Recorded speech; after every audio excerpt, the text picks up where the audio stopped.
Dear friends, the subject of my video tonight is the subject of stone soup. There's a story that's very old out of, I think it came middle northern Europe, but the truth is it's probably a story that's told in every tribe and culture around the world in one form or another.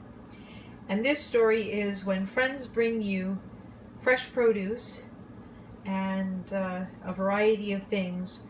One can create a beautiful soup or a stir fry and other things with it if one is raw. A cold soup is fine also. And I just wanted to discuss some of the vegetables here that have arrived in my kitchen, and I thought I would make the subject of tonight's session just what do we do with a bunch of fresh raw produce.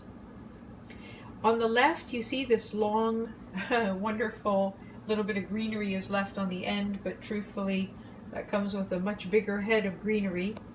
The white daikon radish, this long with the green at the top radish, my friend had already taken a piece of it off. It was one of the longest daikon radishes I'd ever seen.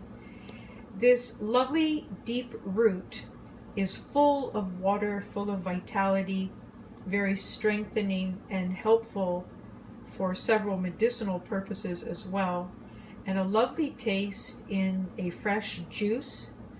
Often a friend of mine and I get together and we juice carrots and apples and daikon radish and maybe a little apple and lemon to sweeten the drink, a little differently than the carrots already sweeten it. Because the daikon radish is a radish, it's pungent, but it gives a real jolt, a wonderful refreshment to the drink. Very helpful in clearing fat in the body. And then we have our carrots, and carrots can be very large also, but in this case they look smaller next to that huge daikon radish. And carrots can be used also in raw juices, and often people even will add a piece of garlic. You see the clove of garlic there next to the cabbage and onion and pepper. And a little bit of garlic can also be very helpful if anyone in the family is up against an infection. Garlic can be used directly in the body to be put on a place of infection, as well as used in a fresh juice, or, as most people in this culture understand garlic, minced and put into casseroles and sauces and every other thing under the sun to be cooked together to bring out a pungent flavor. So we have next some red potatoes that were given to me, and the little red potatoes actually cover the left-hand bottom of that bowl, and they can be diced up nicely with some yellow squash and the pepper and onion, garlic, and cabbage. Also the daikon radish and carrot can be added as a stir fry for those who are preparing meals cooked with a little bit of water in the pan. And if you do your mincing of your onions or slicing of your onions, your mincing of your garlic first in the pan, you can, if you're going to add a little oil, really only a few drops are needed. And if you are not, if you add only a few drops, you definitely need to keep the wooden spoon stirring the onions and garlic continually in the frying pan. And otherwise, if you're going to do more of a moist stir fry with just water, then you would just use a top on the pan to contain the vegetables so they don't burn. And there's so much water in this onion. I don't know if you can see that clearly, but there's so much water in these vegetables that once you do such a stir fry as that, the water will cook the vegetable quite nicely. And then you would add your next vegetable to that stir fry would be the peppers, and then your yellow squash. And if you were going to have the heartier vegetables, they could be added, and the cabbage last really, would make a very nice, beautiful, and colorful stir fry. The potatoes obviously would be the long-lasting starch in the stir fry, and the root vegetables are very strengthening. The round vegetables are very good for the organs in the center of the body, especially the stomach. And your yellow squash is a wonderful flavor. Cabbage is lovely, also very helpful to digestion, and cruciferous, so it has a little bit of what we call a fire in it. That's why I mentioned digestion. So these are vegetables that can either be juiced or chopped up and used in a raw soup.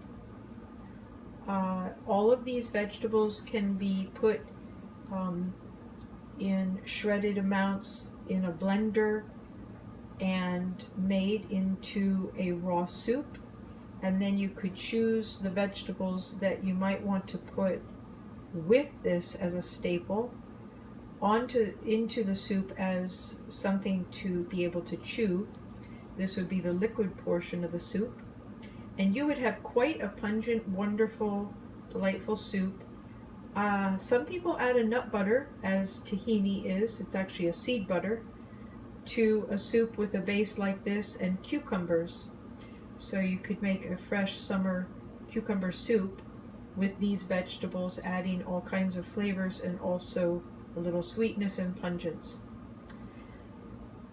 I have a few recipes I will do around the subject of cucumber soup this summer before the end of August, and I am looking forward to hearing any comments anyone has, any questions to any of my videos. Feel free to email me or make a comment on YouTube. The email is alice4email@gmail.com. I love to hear comments about what you are doing with your fresh produce, any questions you have about utilizing certain fruits and vegetables in various ways. I have my friend bring me this yellow squash and this green pepper. I often will buy peppers for certain purposes in food preparation. Many raw dishes are lovely with the orange, yellow, and red peppers. This green pepper is really an unripe pepper. Green peppers are not the ripe ones. So it's very lovely to have that cooked, and for anyone that's doing their cooking preparations of food, and can add a nice flavor to a stir fry. Well, I was hoping to engender in you the sense that when you have a combination of produce and you're not sure exactly what you want to do with it, there are all kinds of things to do, both with stir fries and those sorts of things, as well as some raw preparations. Another very, very lovely thing to make, especially in the summer, is with that cabbage head on the right, is a coleslaw. And coleslaws can be done by literally just chopping that cabbage in half and then quarters, and putting portions of it into a food processor, which will shred it within less than 30 seconds. And then you can add some onion, a little garlic, some green pepper, some carrots. You can shred the carrots in the same way in the food processor, and even a little bit of daikon radish, and even the greenery of the daikon radish would be very delicious. And even the lovely yellow squash and peppers and garlic. And this this coleslaw will be delightful mixed with a nut mayonnaise. And for those who don't know how to use nuts in that fashion, it is very, very simple. You want to soak your nuts and bring out the live enzymatic activity by soaking them, a little moisture on the outside of the skin, and then you want to put a few in the blender with a very little bit of water, One can add a few drops of oil if you like, and otherwise any other flavorings that you would love to have in a mayonnaise. And then if you bring that, blend those ingredients together, you can make a nut mayonnaise that is very, very tasty with your coleslaw. And otherwise, a wonderful salad dressing goes beautifully with a coleslaw and will actually slightly marinate it overnight. So a variety of dressings will help the coleslaw soften and become quite digestible. So I want to give you the idea that there are all different ways and all different manners that one can use fresh produce to energize the body, both a slightly quick stir fry or a raw preparation of summer soup, or a wonderful fresh juice that brings you energy and energetic dynamic into your body, maybe even at the start of your day. So I look forward to sharing more, but I thought I would bring this motley crew of little bits of this, little bits of that to share with you tonight on In the Kitchen with Alice.